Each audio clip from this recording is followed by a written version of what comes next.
Halo semuanya, selamat datang di PTK Review. Apa kalian suka film bertema gangster? Nah, kali ini saya akan menceritakan film yang berjudul The Gangster, The Cop, The Devil. Film ini menceritakan seorang ketua gangster yang diserang oleh psikopat. Untungnya, ketua gangster itu berhasil selamat dan dia mencari psikopat itu untuk membalas dendam. Akan tetapi, psikopat itu sangat susah untuk ditemukan. Dan terpaksa ketua gangster itu harus bekerja sama dengan seorang polisi demi menangkap seekor psikopat. Oke, tanpa berlama-lama lagi, kita masuk ke ceritanya.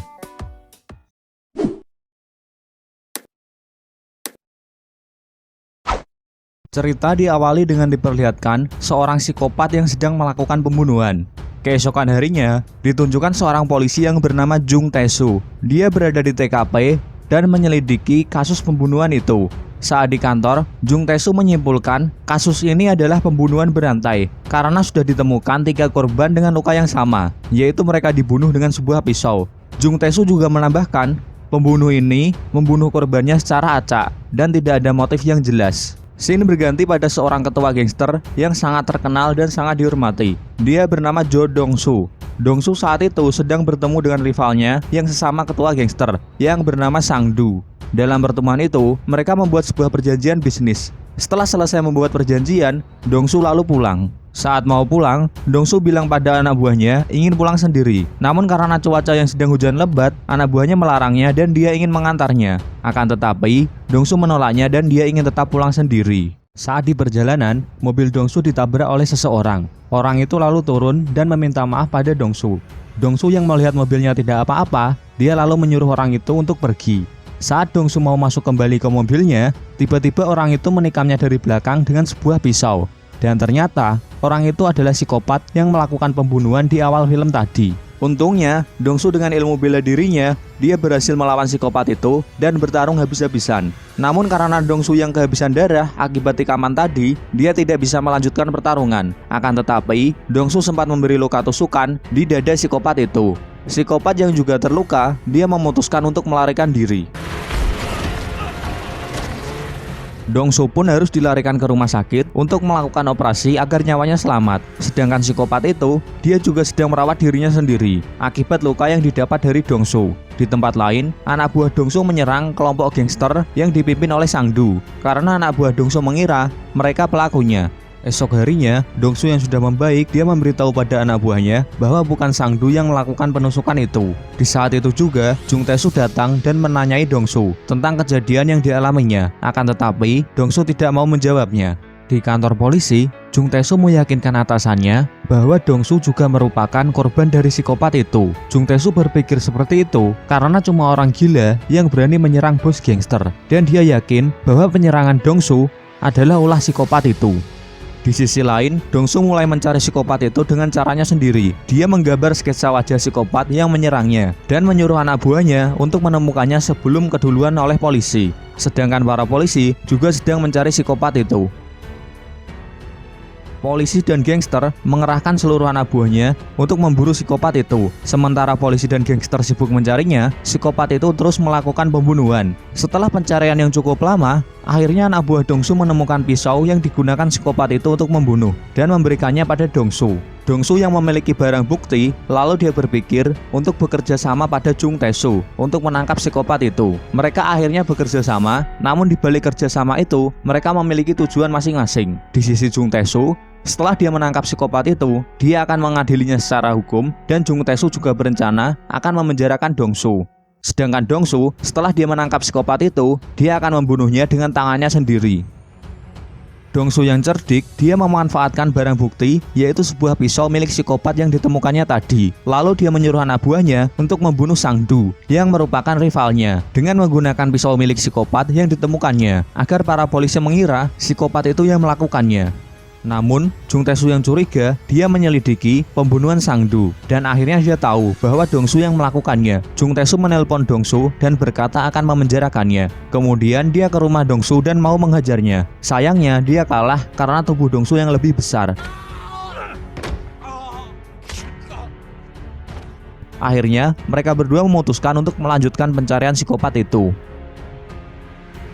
Esok harinya, Dong-soo sedang menghadiri pemakaman Sang-do untuk memberikan penghormatan terakhir. Dan ternyata, psikopat itu juga ada di sana. Dan psikopat itu memberi secari kertas pada anak buah Sangdu yang bertuliskan, seseorang menggunakan pisauku untuk membunuh Sangdu. Anak buah Sangdu pun langsung tahu bahwa Dongsu yang melakukannya. Setelah dari pemakaman, anak buah Sangdu langsung mendatangi Dongsu dan mau membunuhnya. Dan saat itu, Jung Tae-soo juga berada bersama Dongsu. Jung Tae-soo pun mau tidak mau dia harus melawan anak buah almarhum Sangdu. Pertarungan pun tidak bisa dihindari. Untungnya, Dongsu dan Tae-soo berhasil mengalahkan kawanan gangster yang menyerangnya. Di tempat lain, psikopat itu sedang melakukan aksinya lagi, dan dia membunuh siapapun orang yang ada di hadapannya. Dan kali ini, korbannya adalah seorang pria. Dia melihat foto istri korbannya, dan dia berencana akan menipu istri korbannya itu. Kembali ke Tae-soo, dia mendapatkan tugas dari ketua polisi untuk menangani kasus penculikan. Namun ternyata, kasus itu bukanlah penculikan, melainkan kasus pembunuhan yang dilakukan oleh psikopat. Psikopat itu menghubungi istri korban lewat telepon, dan dia menipu istri korban dengan bilang bahwa suaminya masih hidup, dan psikopat itu meminta uang tebusan. Lalu psikopat itu menentukan tempat untuk menyerahkan uangnya. Singkat cerita, mereka menuju tempat penebusan. Ketika Jung Tae-soo mengawasi istri korban, dia melihat seseorang yang mencurigakan, lalu dia mengejarnya.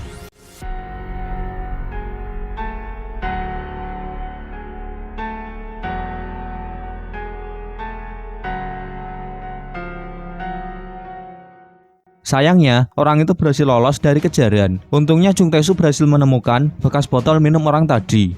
Jung Tae-soo menyerahkan botol itu pada tim forensik untuk menganalisa sidik jari yang tertinggal. Tim forensik yang berhasil menganalisa identitas orang itu, mereka langsung melaporkannya pada Jung Tae-soo. Jung Tae-soo pun lantas ia langsung ke rumah orang itu. Awalnya, Jung Tae-soo mengira dia sedang mengejar penculik. Namun ketika dia melihat foto penculik itu, Jung Tae-soo menyadari bahwa orang di foto sama persis dengan sketsa wajah yang diberikan Dongsu. Jung Tae-soo lalu memastikannya lagi dengan memberi rekaman suara saat ditelepon tadi pada Dongsu untuk mencocokkannya apakah suara itu sama dengan psikopat yang menyerangnya. Dan ternyata benar, suaranya sama. Akhirnya sosok dari psikopat itu terungkap.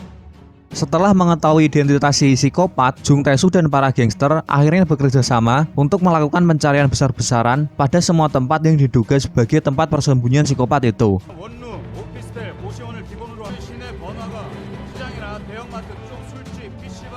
Namun setelah mencari berhari-hari, hasilnya nihil. Kemudian Dongsu mengajak Jung Tae-soo untuk minum-minum agar tidak terlalu stres. Dongsu menunggunya di sebuah halte bus. Di saat itu, ada gadis sekolah yang sedang kehujanan. Dongsu pun memberikan payungnya pada gadis itu. Tidak lama kemudian, Jung Tae-soo datang. Di saat mereka sedang minum-minum, di TV ada berita pembunuhan yang korbannya seorang gadis SMA. Dongsu yang melihat payungnya di TV, dia sadar bahwa korbannya adalah gadis yang baru ia temui tadi. Melihat berita itu, mereka pun langsung memulai pencarian lagi di sekitar area pembunuhan itu. Akhirnya, kali ini mereka berhasil menemukan motel tempat psikopat itu untuk menginap. Namun sayangnya, psikopat itu tidak ada di kamarnya. Mereka pun menunggu psikopat itu dan bersiap untuk menyergapnya. Tidak lama kemudian, psikopat itu datang dengan menggunakan mobil. Akan tetapi, psikopat itu yang sadar bahwa dia sedang diawasi, lantas ia langsung tancap gas. Adegan kejar-kejaran dengan mobil pun tidak bisa dihindari.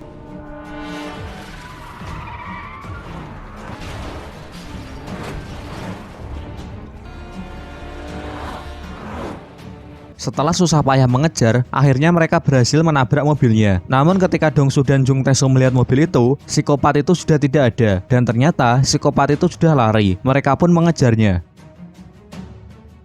Akhirnya anak buah Dongsu bertemu dengan psikopat itu. Akan tetapi, dia dibunuh oleh psikopat itu. Dongsu yang mendengar suara teriakan anak buahnya, lantas ia langsung menghampiri suara itu dan dia melihat anak buahnya yang sudah sekarat.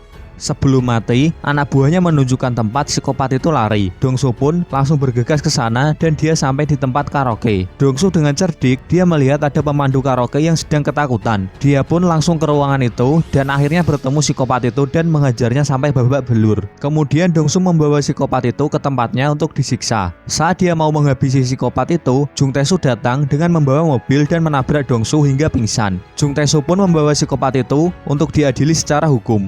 Singkat cerita, psikopat itu dibawa ke persidangan. Namun karena polisi yang tidak punya bukti bahwa psikopat itu yang telah melakukan banyak pembunuhan, psikopat itu pun diputuskan tidak bersalah. Saat psikopat itu merasa mau menang, tiba-tiba Dongsu datang dan menjadi saksi karena dia adalah satu-satunya korban dari psikopat yang berhasil selamat. Dong-su memberi bukti dengan membuka baju dan menunjukkan bekas luka tusukan yang dilakukan oleh psikopat itu. Lalu Dong-su menyuruh psikopat itu membuka baju, karena Dong-su juga sempat memberi luka tusukan di dada sebelah kiri pada psikopat itu. Setelah mendapatkan bukti yang cukup, akhirnya psikopat itu dipenjara. Dong-su mau menjadi saksi karena sebelumnya dia sudah bekerja sama dengan Jung Tae-soo. Dong-su meminta pada Jung Tae-soo untuk memenjarakannya di penjara yang sama dengan psikopat itu.